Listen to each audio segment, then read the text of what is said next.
च्या भागामध्ये आपण पाहणार आहोत की स्वानंदीने सगळी खरेदी करून आणलेली असते आणि ती खरेदी करून आल्यानंतर आजीला एक एक वस्तू दाखवते.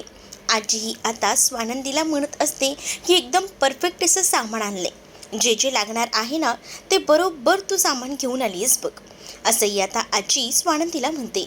स्वानंदी अगदी हारापासून जे जे सगळं आणलेलं असतं ते काढून दाखवते. मग आता तिथे अर्पिता आणि त्याचसोबत मलिका सुद्धा बसलेली असतात. मलिकाला आता विचारलं जातं, बघ ग, तुला काही कमतरता वाटते का सामानामध्ये?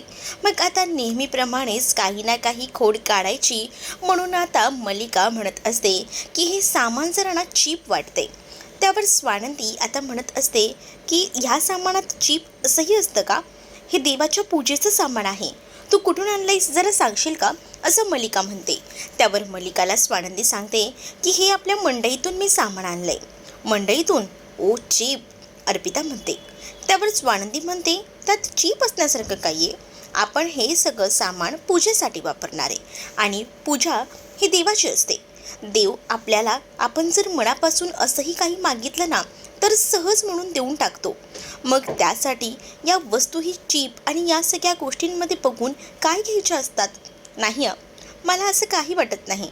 मला जे योग्य वाटलं ते मी घेतलं.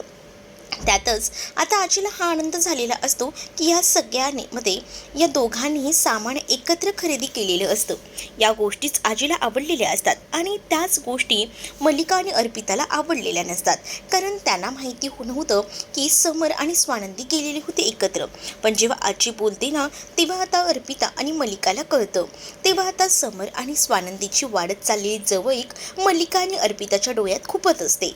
म्हणूनच दोघीही जणी आता बोलत असतात की हे सामान चीप मार्केटमधून आणलेलं आहे, त्यामुळेच ह्या सामानाला धड व्यवस्थित ते आहे नाही, क्वालिटी बरोबर नाही आहे, असं काहीसं आता त्यांचं कन्व्हर्सेशन सुरू असतं.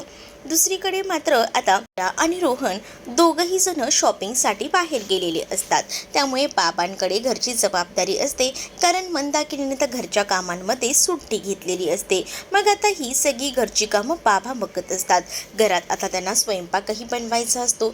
ते दोघंही जण बाहेर शॉपिंगला गेले तोपर्यंत सगळ्या स्वयंपाकाची जबाबदारी बाबांनी घेतलेली असते. बाबा हे सगळं करत असतात तर मंदाकिनी मात्र आता त्यांचे कान खात असते आणि म्हणत असते, बघितलं का, दोघं नवरा बायको पार बाहेर फिरतायत आणि तुम्हाला कामाला लावलंय. काय बोलावं तुम्हाला, करा करा करा, कामच करत बसा. दुसरीकडे आता स्वानंदी या दोघांनाही म्हणत असते की हे सगळं काही सामान जे आहे ते आपण आणलंय, पण आता हे व्यवस्थित लावायला तर हवं. मग आजी आता अंशुमनला आवाज देते आणि अंशुमनला म्हणते की अंशुमन, बसून काय राहिलायस, उठ आणि सगळी तयारी कर, होळीची तयारी करायची आहे, सगळं काही सामान आवरायला घे, त्याचसोबत बाहेरचं सगळं झाडूनही काढ, मॉप मारून घे, असंही आजी आता म्हणत असते.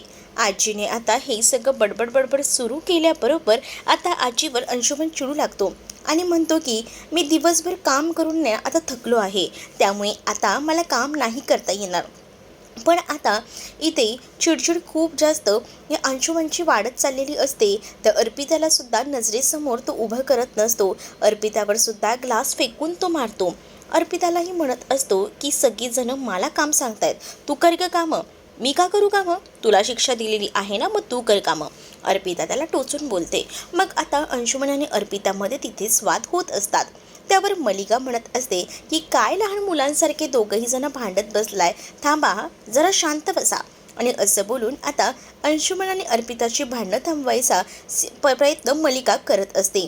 त्यातच या सगळ्या गोष्टींना स्वानंदीला पटलेल्या नसतात, कारण त्याने स्वतःच्या बहिणीवर म्हणजेच अर्पितावर ग्लास फेकून मारलेला असतो आणि म्हणूनच ती त्याला ओरडत असते.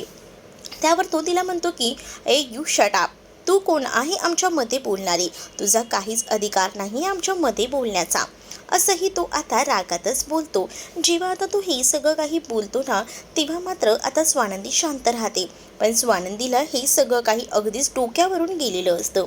या सगळ्या गोष्टी नकोशा झालेल्या असतात तिला. तर इकडे अदिरा आणि रोहन दोघंही जण आता होळीचं शॉपिंग करत असतात. देवाचं सामान ज्या दुकानामधून घेतात त्या दुकानामध्ये दोघंही जण खरेदी करत असतात.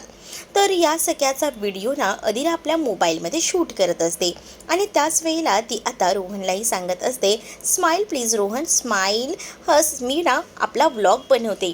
कसं आहे ना, ही शॉपिंग आपण करतोय म्हणजे कसं सगळं काही एकदम मस्त चाललं आहे आणि मला असं वाटतं ना की ह्याची एक मस्त अशी व्हिडिओ बनवावी, ब्लॉग बनवावा आणि तो आपल्याकडे कायम लक्षात राहील ना, यासाठी मी हे सगळं करते. रोहन म्हणतो ठीक आहे. रोहन आता कापूर आणि त्याचसोबत कापूसही घेत असतो. त्यामुळे अदिला थोडी कन्फ्यूज असते कापूर आणि कापूसमध्ये, पण तिला आता रोहन त्याचा अर्थ व्यवस्थित समजावून सांगतो आणि त्यातला फरकही. त्यानंतर आता त्या दोघांचाही एकत्र असा ती व्हिडिओही शूट करत असते. मस्त असा कॅमेराने समोरच्या सुद्धा व्हिडिओ शूट करत एक सुंदर असा सेल्फीही ती काढते. तर दुसरीकडे आता अर्पिता रूममध्ये जाऊन भडकलेली असते. अर्पिता रूममध्ये जाऊन तमाशा करते आणि म्हणत असते की अंशुमन, तुझी हिंमत कशी झाली बाहेर त्या स्वानंदी समोर माझ्यावर ग्लास फेकून मारायची. तर मलिकासुद्धा आता अंशुमनवर भडकलेली असते आणि काय रे, तुला जराही काही गोष्टी कळतच नाहीत का? का सगळी अक्कल घाण टाकली आहे? सांग ना. तुला मी म्हटलं होतं जरा दमानं घे, पण नाही, तुला सगळं काही तसंच करायचं आहे का? अरे थोडं थांब ना, या सगळ्या गोष्टींकडे लक्ष दे, असंही आता म्हटलं जातं. पण का? सगळी दिवसभरातली कामं मीच करतो आणि अजून किती कामं करायची आहेत? मीही माणूस आहे, मलाही मन आहे. किती कामं करत बसायची? आणि त्यात या अर्पिताला एक काम सांगितलं, तेही काम तिला धड जमलेलं नाही आहे, असंही तो आता म्हणत असतो. त्यावर अर्पिता त्याच्यावर चिडते आणि म्हणते, तू मला काय कामं सांगितली आणि तुझी कामं जर मी केली ना तर तुला जी आता शिक्षा दिली ना त्यापेक्षा तुला ना डबल शिक्षा होईल, एवढं लक्षात ठेव. नाही तर मग तुझं काय होईल ना ते बघतच बस. आणि त्यामुळेच आता या सगळ्या गोष्टी ज्या आहेत त्या जेव्हा दोघांमध्ये होत असतात तेव्हा मलिका त्यांना थांबवत असते, शांत करत असते. दुसरीकडे आता पाहायला मिळत असतं की आनंद आणि त्याचसोबत निकिता बोलत असतात आणि त्यांना स्वानंदीने कॉल केलेला असतो. स्वानंदी त्या दोघांनाही म्हणते की खरंच सॉरी मगाशी ना थोडी मी तिथे बिझी होते आणि सोबत ना हेही होते, त्यामुळे मला नीट काही बोलता आलं नाही, त्यासाठी मी तुमची माफी मागते. आणि त्यानंतर आता या दोघांची त्या फोनवर भांडणं सुरू होतात. ती भांडणं जशी सुरू होतात ना तसं मात्र आता स्वानंदी म्हणत असते, अरे अरे अरे थांबा, तुम्ही माझ्याशी बोलताय, लक्षात आहे का तुमच्या? नाहीतर तुम्हा दोघांनाही असंच वाटेल की फक्त तुम्ही तुमचंच बोलताय, तुमच्या संसाराची भांडणं नंतर करा, असंही ती आता म्हणत असते आणि त्या दोघांची मजा घेत असते.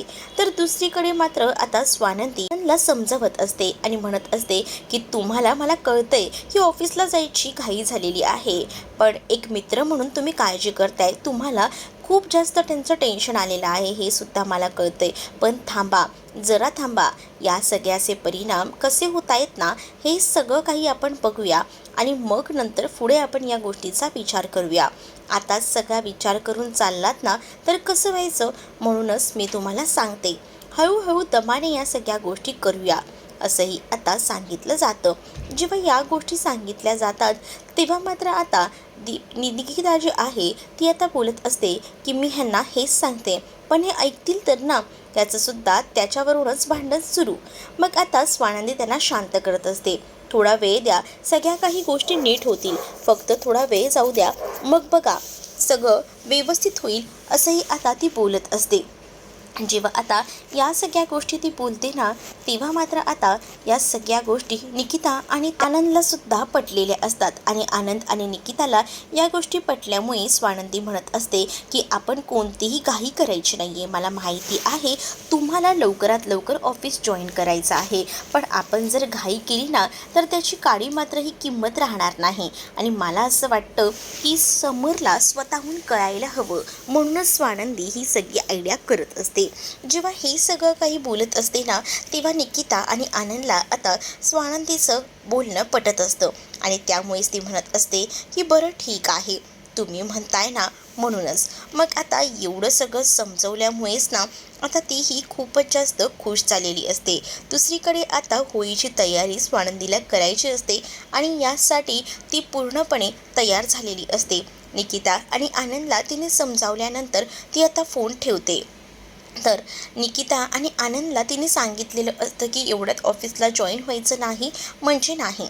असं म्हटल्याबरोबर आता आनंदही ऐकतो आणि आनंदही आता शांत राहतो.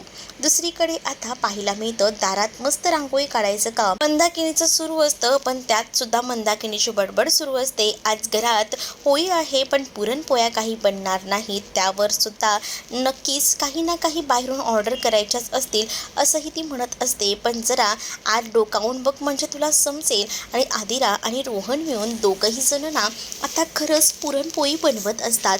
आणि जेव्हा दोघंही जण मिळून पुरणपोळी बनवतात ना आणि हे सगळं बघितलं जातं तेव्हा मात्र आता काय बोलावं आणि काय नाही हे काहीच ना आता इथे मंदाकिनीला सुचत नसतं. कारण तिला असं वाटत होतं की या सगळ्या गोष्टी ज्या आहेत त्या तिलाच जमू शकतात आणि या काही गोष्टी ज्या आहेत त्या जमणार नाही आहेत या अदिराला. पण अदिरा आता त्या सगळ्या गोष्टी करून दाखवत असते. अदिरा जेव्हा या सगळ्या गोष्टी करून दाखवते ना मंदाकिनीची बोलतीच बंद होते. दुसरीकडे स्वानंदी देवासमोर उभी असते आणि ती आता इकडे देवासमोर उभी राहून हात जोडत असते. तेवढ्यातच समर तिथे आलेला असतो आणि समर जेव्हा तिथे येतो तेव्हा स्वानंदी समरकडे पाहते आणि त्याच्याकडे पाहून तिला कळून चुकलेलं असतं की त्याला काहीतरी बोलायचं आहे तिच्यासोबत. म्हणूनच ती विचारते की तुम्हाला काही माझ्यासोबत बोलायचं आहे का? बोलायचं असेल तर बोला ना, काही गंभीर विषय आहे असंच मला तुमच्याकडे बघून वाटतंय. असंही ती आता त्याच्याकडे बघूनच बोलते आणि त्याच्याकडे पाहून हसते. त्यावर समरलाही कळतं की आता स्वानंदीलाही आपल्या मनात त्या कळायला लागल्यात बहुतेक आणि म्हणूनच तोही तिच्याकडे पाहत राहतो. तर तुम्हाला हा भाग कसा वाटला हे कमेंटमध्ये मला नक्कीच सांगा आणि अशाच नवनवीन भागांसाठी आपल्या चॅनलला सुद्धा सबस्क्राईब नक्कीच करा. चला तर मग भेटूया पुढील भागामध्ये. तोपर्यंत टाटा बाय. व्हिडिओ आवडला असेल तर लाईक करायला विसरू नका.